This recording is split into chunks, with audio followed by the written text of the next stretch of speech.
আজকে যেখানে সেখানে আগুন লাগতেছে, আমরা বুঝতেছি না কারা এটা করতেছে।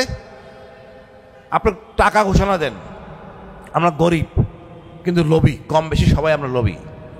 এলাকার মুরব্বীদের বলেন যাদের কাছে এই ধরনের জিনিস পাওয়া যাবে তা ধরে দেন, আপনাদের পুরস্কৃত করা হবে। আবু সাইদ জীবন দিছে, তারা একটা খেতাব দিতে পারেন নাই, লজ্জা লাগে না আপনাদের? কি সমস্যা? ৭১-এর চেয়ে কম বড় যুদ্ধ নাই আমাদের ২৪। অস্ত্র হাতে সে যুদ্ধ করছে, তার জন্য আজকে আমরা কথা বলতে পারতেছি। একটা এদের কিছু শিক্ষিত যারা আবু সাইদ, মুগ্ধ, তারপর ওয়াসিম, কেন তাদেরকে খেতাব দিবেন না? এই যে ফ্যাসিস্ট হাসিনা একা একা হয়েছে, এই জন্য সেনাবাহিনী দায়ী, সেনাপ্রধান দায়ী, পুলিশ প্রধান দায়ী, এই জন্য ডিজি ভাই দায়ী, ডিজিএনএসআই দায়ী। এদের সংস্কার নিয়ে কোনো কথা বলেন নাই। আমাদের গোয়েন্দাদের সংস্কার কোনো কথা বলেন নাই। গোয়েন্দারা সেই আবার সেই কি বলে দলীয়দের সেবা করবে। আমরা এই জন্য এই রক্ত দেওয়া হয় নাই। গোয়েন্দা হবে দেশের, দলের না। সেনাবাহিনী দেশের, দলের না। আপনি কোনো অ্যাকশন নিতে পারেন না, মাঝখানে দেশটার বিপদে ফেলেন। এক কক্ষ হবে না, দুই কক্ষ হবে, পিয়ার হবে না, নর্মাল হবে, জনগণের জিজ্ঞেস করেন। এই জিনিসটা তো আমাদের জনগণের জন্য।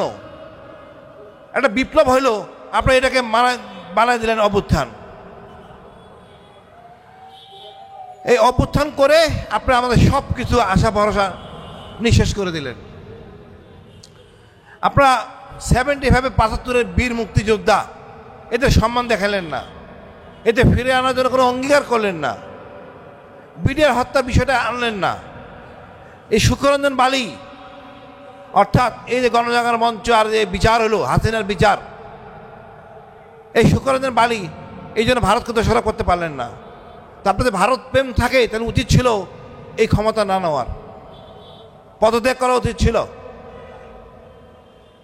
হাসিনার সাথে ছিল জাতীয় পার্টি, আপনাদের এই দলের মধ্যে জাতীয় পার্টি নাই, হাসিনার আওয়ামী লীগও নাই, তাহলে আমরা আমজনতা আছি। আপনারা তো কোনো অবদান নাই, কোনো দলের কোনো অবদান নাই, অবদান হলো ছাত্র আমজনতার। তাদের সাথে না বসে আপনারা বসছেন রাজনীতিবিদদের সাথে। তাহলে আমরা বুঝতে পারতেন কোথায় সমস্যা। কারণ আপনারা তো বুঝবেন না, আপনার বাইরের লোক, বিদেশে বসবাস করেন, এদেশের সমস্যা, এদেশের কষ্ট, এগুলো আপনি বুঝবেন না। কীভাবে সমাধান করতে হবে ওই জনতাই বলে দিত কীভাবে সমাধান করবেন। খুবই লজ্জার ব্যাপার যে ওনাদের আহতদের কোনো অবস্থানে রাখেন নাই, ওই মাঠে যেয়ে বলতে হয়েছে ছাত্রদের, আহতদের আমাদের এই অবস্থান আমাদের নিশ্চিত করার জন্য এটা করতে হবে। আপনারা এটা স্বীকার করেন না, হ্যাঁ আমাদের ভুল হয়ে গেছে। এতদিন পর আপনাদের ভুল থাকে কেন? আমার মনে হচ্ছে সরকার তড়িঘড়ি করে একটা নির্বাচন দিয়ে অথবা তত্ত্বাবধায়ক সরকার কাছে ক্ষমতা দিয়ে পালাবে, কোনো পালানোর অবকাশ নাই। আপনার দরকার হলে গণভোট করে আরও 1 বছর সময় নেন, সুন্দর করে জনগণকে বসে আমাদের জন্য কি টিকসই কি দরকার সেই স্কোপটা রাখি। দরকার হলে সেটাকে আমরা আবার পরিবর্তন করব। আমরা চাই সত্যিকারের জনপ্রতিনিধি, আমরা চাঁদাবাজ, জুলুমবাজ এদেরকে জনপ্রতিনিধি চাই না। আর নির্বাচন করতে যেন সবাই পারি, এই জন্য পরিবেশ সৃষ্টি করা, অর্থাৎ আপনি প্রচুর টাকা ঢালবেন, প্রচুর খরচ করবেন, এই চর্চা বন্ধ করতে হবে। এটা ব্যবসায়ী নির্বাচন মানে ব্যবসায়ী প্রতিষ্ঠান না। আপনি মেম্বার অফ পার্লামেন্ট হবেন, সেবা কাজ। এখানে গাড়ি বাড়ি পাবেন না, এখানে জমি প্লট পাবেন না, উন্নয়নে আপনি থাকবেন না। আপনি উন্নয়নে থাকেন তাহলে উপজেলা চেয়ারম্যান হন, তা আপনাদের এই জন্য বানানো হবে না। সুতরাং এইগুলি সংস্কার করেন, কিছুই করেন নাই। প্রেসিডেন্টের ক্ষমতা কমাইতে হবে, এগুলি নিয়ে আপনারা নোট অফ ডিসেন্ট দেওয়া, নোট অফ ডিসেন্ট ছিঁড়ে ফেলে দিয়ে প্রত্যেকটার জন্য ভিন্ন ভিন্ন করে আপনারা গণভোট করেন। আজকাল ইলেকট্রনিক যুগ, খুব সহজ করা, সেটাকে স্বীকৃতি দেন একটা গণভোট করে হয়ে যায়। জিনিসটা খুব ডিফিকাল্ট না। আপনারা করতে যাচ্ছেন না, কার ভয়ে করতে যাচ্ছেন না আমি জানি না। ডক্টর ইউনূসের সরকার প্রথম থেকে মনে হচ্ছিল যেন লন্ডন ভ্রমণ শেষে মনে হচ্ছিল বিএনপির প্রতিনিধি, উনি বিএনপির প্রতিনিধি কাজ করছেন। কিন্তু দেখেন 4টে ইউনিভার্সিটির নির্বাচন হয়ে গেছে, ছাত্র জনতা, আম জনতা সবাই বুঝে গেছে আসলে কাদের আমাদের দরকার, কারা আমাদের পাশে থাকবে। এই একটা মোবাইল পরিবেশ পরিবর্তন করে দিছে, এবং কাদের বুয়া থেকে শুরু করে সবাই জানে কে চাঁদাবাজ। সুতরাং চাপাবাদীর দিন শেষ, চাপাবাদী দিন শেষ। আমরা চাই আমার ভালো লোক হোক, সে অশিক্ষিত দুর্বল, আমার বুয়াও দেখে মোবাইল, আমি কোনোটা ভুল করলে আসে বলে এটা যোগদান নেই কেন। ওই ভ্যানালা সেও দেখে মোবাইল, তারপর দাম থাকে। সুতরাং আগের সেই বাটপারি কথাবার্তা চলবে না। আপনারা ছিলেন ভারতে 9 বছর, একটা বড় দল, শহীদ জিয়া বা খালেদা জিয়া এটা আমার আপনার না, বিএনপির সম্পত্তি না, পুরো 18 কোটি লোকের সম্পত্তি খালেদা জিয়া। আপনারা খালেদা জিয়াকে বদনাম অপমানিত করতেছেন আপনাদের আচরণে ওনাদের অপমানিত করতেছেন। শহীদ জিয়ার বিএনপি চাঁদাবাদের বিএনপি না, আপনি ওইখানে অবস্থান নিতে পারতেছেন না। তারেক ভাই আদেশ দেন, আপনারা মানেন না কেন? বড় লজ্জা লাগে।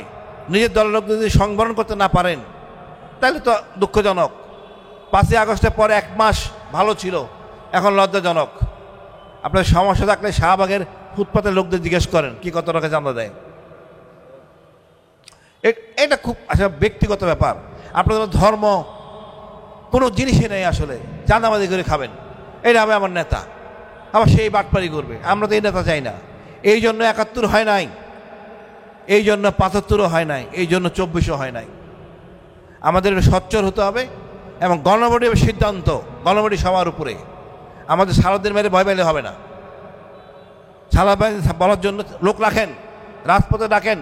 উচিত ছিল এই কমিশনের প্রতিটি বিভাগীয় শহরে যাওয়া, ছাত্রদের সাথে আইনজীবীরা জানে দেশের অবস্থাটা কি, ক্রাইম কোন পর্যায়ে গেছে।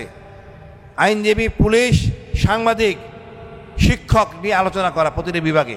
তাহলে আপনি বুঝতে পারতেন কোন জায়গাটা আসলে সংস্কার দরকার এবং সংস্কার প্রায়োরিটি কি। যে অন্যায়গুলি করা হয়েছে মেজর জলিলের উপরে, কর্নেল ফারুকের প্রতি, মেজর ডালিমের প্রতি সম্মান ফিরে দেন। সম্মানিত জায়গায় তাকে সম্মানিত করেন, আপনি গর্বিত হবেন। আজকে আজ কোনো সমস্যা থাকতো না।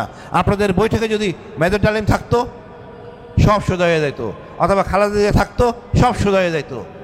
বড় দুঃখের বিষয়, এমন একটা সংস্কার করতে দেশের জন্য আপনারা একটা তড়িঘড়ি করতেছেন। শেষ বেলায় এসে ছাত্রদের আহতদের ধমক খেয়ে বলতে হয় আপনাদের সংস্কার একটু সংশোধন করতে হবে। লজ্জা। আমি মনে করি আমরা দেশটাকে সুন্দর করে তুলি, এটা আমাদের দেশ, আমাদের নিজস্ব টাকা আমরা অর্জন করি, কারো দয়া আমরা চলি না। ভারতকে ভয় পাওয়ার কিছু নাই। ভারতকে চিনবো তার কাটায় ঝুলন্ত সে ফেলানি লাশ, এটাই ভারত।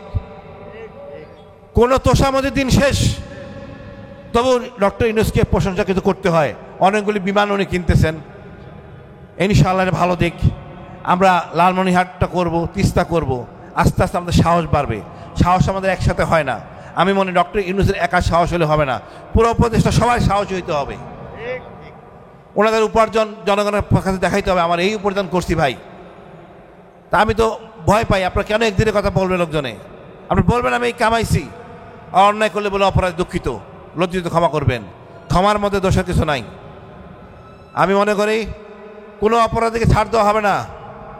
এই দেশ সবার, কুলি মজুর, শিক্ষক জনতা সবার মিলে আমরা একসাথে থাকবো, শান্তিতে থাকবো। ভারতের কোনো স্থান নাই এখানে। ধন্যবাদ। বাংলাদেশ দীর্ঘজীবী হোক। আসসালামু আলাইকুম। যে আমরা রাজনৈতিক দলের কাছে কেন যাব? রাজনৈতিক দল আমাদের কাছে আসবে, আমাদের জীবনের বিনিময়ে, আমাদের রক্তের বিনিময়ে আজকে যে রাজনৈতিক দলগুলা সুষ্ঠুভাবে রাজনীতি করার অধিকার পাইছে তারা আমাদের কাছে আসবে, আমরা কেন যাব? তো আমরা এভাবে ওনাদের কাছে এসে আমরা আমাদের অবস্থান কর্মসূচি পালন করতে থাকি শান্তিপূর্ণ। আপনারা দেখেছেন এক পর্যায়ে দুপুরবেলা তারা আমাদের উপরে অতর্কিত হামলা করে এবং বেপরোয়া আকারে আমাদেরকে লাঠিচার্জ করে, টিয়ার শেল নিক্ষেপ করে, সাউন্ড গ্রেনেড নিক্ষেপ করে এবং শর্ট গানের গুলি নিক্ষেপ করে। এবং আমাদের ওইখানে আমরা যারা ছিলাম সকলে আমরা আহত ছিলাম। আমি, আমার এক বাম্পা অচল, আমি পঙ্গু ছিলাম, আমার মতো আরও বহুত ভাই ছিল। আমার এক ভাইয়ের প্লাস্টিকের হাত লাগানো ছিল, সেটা শুদ্ধ ওরা লাঠি পেটা করে খুলে ফেলে। আপনারা দেখেন আজকে স্বৈরাচারী ফ্যাসিস্ট সরকাররা যেরকম আচরণ করত, বর্তমান ইন্টারিম গভর্নমেন্টের বর্তমান স্বরাষ্ট্রমন্ত্রীর পেটুয়া বাহিনীও আমাদের কাছে সেই আচরণ করতেছে। আমরা আজকে তাদের কাছে সেই স্বৈরাচারী ফ্যাসিস্ট সরকারের মতোই আমরা তাদের কাছে সেই আক্রমণের শিকার হয়েছি। এটার জন্য আমরা সুষ্ঠু বিচার চাই এবং পুলিশ প্রশাসনের জবাবদিহিতা চাই আমরা, এবং স্বরাষ্ট্রমন্ত্রীর পদত্যাগ চাই আমরা। এবং আমরা আমাদের উপরে যে ন্যাক্কারজনক হামলা করা হয়েছে এবং অনৈতিকভাবে মামলা করা হয়েছে সেই মামলার প্রত্যাহার চাই এবং আমাদের উপর আক্রমণ করার সুষ্ঠু বিচার চাই। ধন্যবাদ। আসসালামু আলাইকুম। জুলাই যোদ্ধাদের স্বীকৃতি, তাদের মর্যাদা এবং সুরক্ষা খুবই অবাক হলাম যে এই মূল বিষয়টাই এই জুলাই সনদে ছিল না, এবং এক পর্যায়ে ওনাদের আলী রিয়াজ সাহেব এবং ওনাদের যারা আছেন ওনারা জুলাই যোদ্ধাদের সামনেই সংসদের সেই মঞ্চ থেকে উনি অঙ্গীকার করছেন যে জুলাই যোদ্ধাদের এই স্বীকৃতি, এই মর্যাদা এবং সুরক্ষার এই আইনটা ওনারা সংশোধন করে সনদে যুক্ত করবেন। এই কথার মাধ্যমে আমি বুঝতে পারলাম যে এই সনদে এই মূল বিষয়টা ছিলই না। যেই সনদ জুলাই যোদ্ধাদের জন্য, সেই সনদে তাদের সুরক্ষা, মর্যাদা এবং স্বীকৃতি নাই। এটার জন্য সেদিন আমাদেরকে যাইতে হলো জুলাই যোদ্ধাদের আহত ভাইদের, এবং সেটা আলী রিয়াজ সাহেব অঙ্গীকার করলেন সবার সামনে যে উনি এটা সংযোজন করবেন।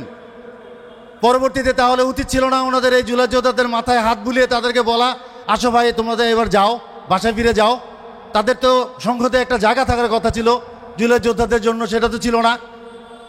উল্টা সেই খুনি হাসিনার ফেলে যাওয়া যে বাহিনী, তাদেরকে দিয়ে তাদেরকে এভাবে আক্রমণ করা হলো। আমি ধিক্কার জানাই।